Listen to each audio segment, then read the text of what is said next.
அடியேன் ராமானுஜதாசன். அனைவருக்கும் வணக்கம். இன்னைக்கு ராமானுஜ நூற்றாந்தாதியில 58வது பாசுரம் பார்க்கலாமா? பேதையர் வேத பொருள் இது என்றும் பிரம்மம் நன்றென்றோதே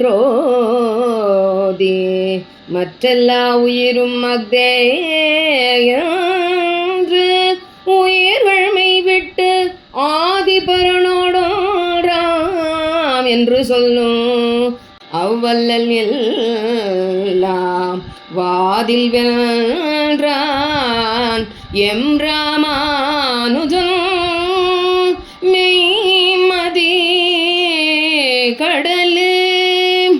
வேதம் ஓதுபவர்கள் அதற்கு உண்மை பொருளை சொல்லாமல் பிரம்மத்திற்கும் உயிர்க்கும் உள்ள தொடர்பை திரித்து பொய் சொல்பவர்களை வாதில் வென்றவரே மெய்மை கடலாகிய நம் ராமானுஜர். அருளாள பெருமாள் எம்பெருமானார் தனது மடத்தை விட்டு ராமானுஜர் மடத்திலேயே தானும் தங்கினார் அப்படிங்கறத போன பகுதியில பார்த்தோம். இனி தனுர்தாசர்ங்கிற மல்யுத்த வீரனை எவ்வாறு தனது சீடராக்கி கொண்டு அவனது கைங்கர நம்பெருமாளுக்கு எப்படி இருக்கும்படி செய்தார் ராமானுஜர் அப்படிங்கறத பார்க்கலாம். தனுர்தாசர் சிறந்த மல்யுத்த வீரன். இவரது பராக்கிரமம், தைரியம் போன்ற திறமைகளால அகலங்க சோழ ராஜா தனது மெய்காவலராக இவரை நியமிச்சார். தனுர்தாசரோட மனைவி ஹேமாம்பா. இவளது அழகுல மயங்கின தனுர்தாசர் இவளை விட்டு பெரிய மனம் இல்லாம தான் எங்க போனாலும் இவளையும் தன்னோடைய அழைச்சிட்டு போனாராம். அதோடு இல்லாம மேல வெயில் மழை படாமல் இருக்க ஒரு கையால் குடை பிடித்து கொண்டும் மற்றொரு கையால் அவள் நடக்கும் பாதையில கற்களோ முள்ளோ அவள் கால்கள்ல குத்தாம இருக்கணும் அப்படிங்கிறதுக்காக ஒரு துணியை விரிச்சு அதன் மேல நடக்க வைத்து அழைத்து செல்வாராம்.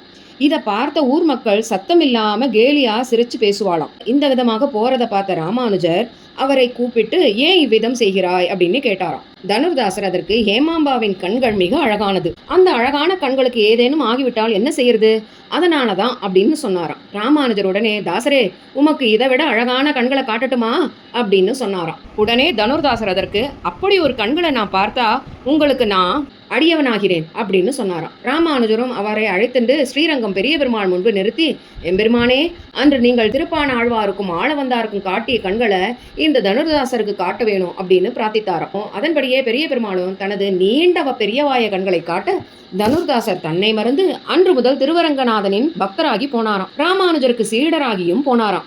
குருவை தேடி இவர் போகவில்லை, குரு இவரை தேடி வந்தார். அதுவும் எம்பெருமானோட கிருபையே. எம்பெருமானாரை அடிபணிந்து அவருக்கு தாசரானார். அதனால் அவருக்கு ஞானம், பக்தி, வைராகியம் வளர்ந்தது.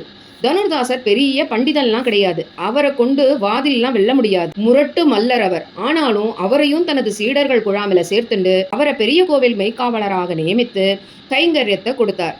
அவரது மனைவியும் ராமானுஜரை அடிபணிந்தாள். ராமாயணத்தில் இலக்குவன் உறங்காமல் சீதாராமர்களை காத்தது போல இவர் பெரிய பெருமாளுக்கு சேவை செய்தாராம். இவருக்கு பஞ்சசம்ஸ்காரம் செய்து உறங்கா வில்லிதாசர் அப்படிங்கிற தாசிய நாமத்தை சூட்டினாராம் ராமானுஜர்.